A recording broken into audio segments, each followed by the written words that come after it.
আমার মানিব্যাগ! কেউ কি দেখেছেন? এতে আমার সব টাকা ছিল। হাটে এক বৃদ্ধের মানিব্যাগ হারিয়ে গেল, আর একজন যুবকের সামনে খুলে গেল এক কঠিন পরীক্ষা। মানিব্যাগ খুলে সে দেখলো অনেক টাকা। এই টাকা দিয়ে তো অনেক কিছু করা যাবে, কিন্তু এটা তো আমার না। তার মনে লোভ আর সততার লড়াই শুরু হলো। আমি কি এটা রেখে দিব না ফিরিয়ে দিব? শেষ পর্যন্ত সে সঠিক সিদ্ধান্ত নিল। না, এটা আমাকে ফিরিয়ে দিতেই হবে। এটা আমার হক না। রহিম দ্রুত বাজারে ফিরে এলো, বৃদ্ধ লোকটিকে খুঁজতে লাগলো। চাচা, আপনি কি আপনার মানিব্যাগ হারিয়েছেন? হ্যাঁ বাবা, এটা তো আমার। আমি তো ভাবছিলাম সব শেষ হয়ে গেছে। আল্লাহর রহমতই পেয়েছিস, তোকে অনেক ধন্যবাদ বাবা। এতে আর ধন্যবাদের কি আছে চাচা? 1 টাকাও কমেনি। তুমি তো আমার জীবনটাই বাঁচালে বাবা। অসীমও বাঁচে। এই নাও বাবা, এটা তোমার জন্য। তুমি না থাকলে আমি শেষ হয়ে যেতাম। কিন্তু রহিম সেই টাকা নিতে অস্বীকার। না চাচা, এটা আমি নিতে পারবো না। আমি শুধু আমার দায়িত্ব পালন করেছি। চাচা, এই যে আপনার মানিব্যাগ। ও, আমার মানিব্যাগ তুমি ফেরত দিলে? এই সময় সত্যি দেখাত বাবা। রহিমের সততা দেখে আশেপাশের মানুষজন অবাক হয়ে গেল।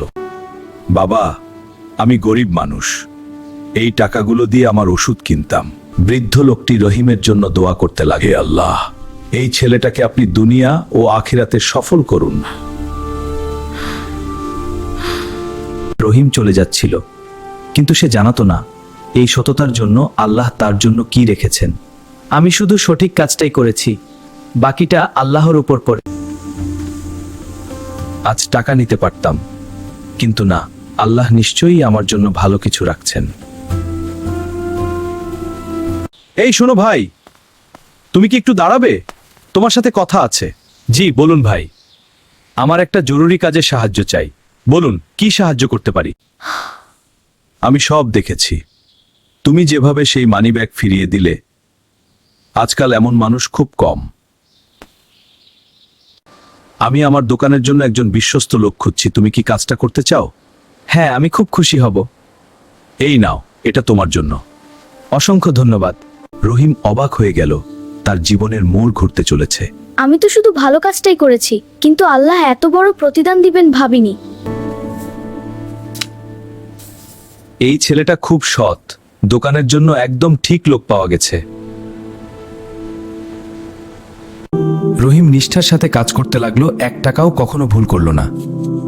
এই দায়িত্বটা আমার আমানত, আমি কখনো এর সাথে বিশ্বাসঘাতকতা করব না।